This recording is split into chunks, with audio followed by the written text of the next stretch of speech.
था पाकिस्तान जाने का, आपको नहीं था। हमें हक था, लेकिन हमारे अजदाद ने यह तय किया कि यह वतन हमारा है। हमारे अजदाद की कब्रें हैं यहाँ, हमारे बुजुर्गों के मज़ारात हैं यहाँ। जामा मस्जिद है दिल्ली की, ताजमहल है, किले हैं, हमारे बुजुर्गों की यादें हैं, और यही आज धरोहर है हमारे भारत की। वही लोग गद्दार हो गए, उन्हीं का नाम लेकर सड़कों पर मारा जाने लगा। हम अपनी मर्जी से रुके थे, हमें किसी ने जबरदस्ती नहीं रोका था।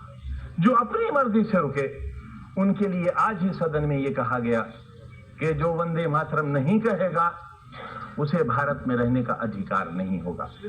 बहस वंदे मातरम की नहीं है। मेरी बात तो सुन लें आप, मेरी बात सुन लें, हो सकता है आपकी शर्मिंदगी हो। बात वंदे मातरम की नहीं है मान्यवर। अगर कानून की बात करूं तो सुप्रीम कोर्ट कहता है कि वंदे मातरम के लिए मजबूर नहीं किया जा सकता, सबसे बड़ी अदालत वो भी है। लेकिन अगर आपने इतिहास पढ़ा हो, रेशमी रुमाल तहरीक, हिंदुस्तान को आजाद कराने के लिए कितने उलमा ने फांसी के तख्ते चूमे थे, कितने लोग मारे गए थे। देश में न जाने कितनी मिट्टी की पहाड़ियां वो हैं जिनमें हमारी लाशें आज भी सड़ गई होंगी, लेकिन उनमें दफन है।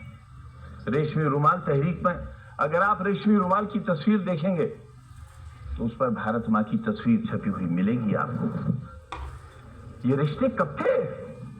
ये 1942 में जब हिंदू और मुसलमान ने एक बर्तन में खाना खाया था, तब अंग्रेज को लगा था कि वो अब हिंदुस्तान में राज नहीं कर सकेगा, और 1942 से ही उसने अपना बिस्तर बांधना शुरू कर दिया था, और 1947 में हिंदुस्तान आजाद हो गया था।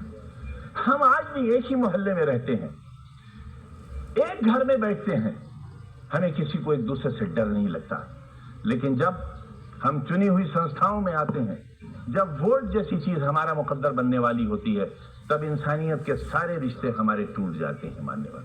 इससे देश बहुत कमजोर हो रहा है, इससे हम बहुत कुछ खो रहे हैं।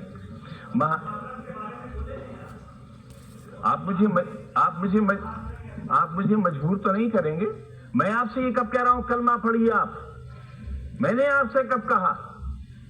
मैंने आपसे कब कहा कि कुरान की आयतें पढ़ी जाएं? यहां ये लोकतंत्र का मंदिर है, ये संविधान का मंदिर है। जो चाहे कहे, अगर मैं कहूं तो आप रोक नहीं सकते, और मैं न कहूं तो आप मुझसे जबरदस्ती नहीं कर सकते। और अगर आप जबरदस्ती कर सकते हैं तो कहिए, आप कहिए कि जबरदस्ती कहना होगा।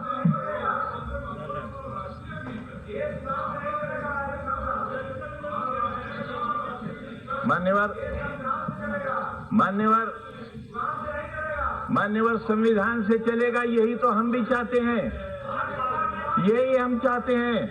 अगर संविधान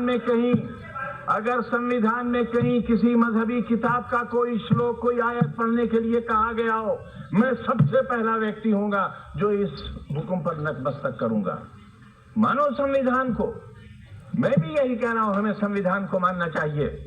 और जो लोग संविधान को नहीं मानेंगे वो देश के साथ अच्छा नहीं करेंगे, क्योंकि ये देश बहरहाल सबका है। पूरा जिस्म हाथों से बना हुआ नहीं है, पूरा जिस्म पैरों से बना हुआ नहीं है। शरीर का एक हिस्सा खत्म कर दिया जाए, इंसान नहीं रह जाएगा। हिंदुस्तान एक बेहतरीन इंसान है, इसे बेहतरीन इंसान बना रहने दिया जाना चाहिए।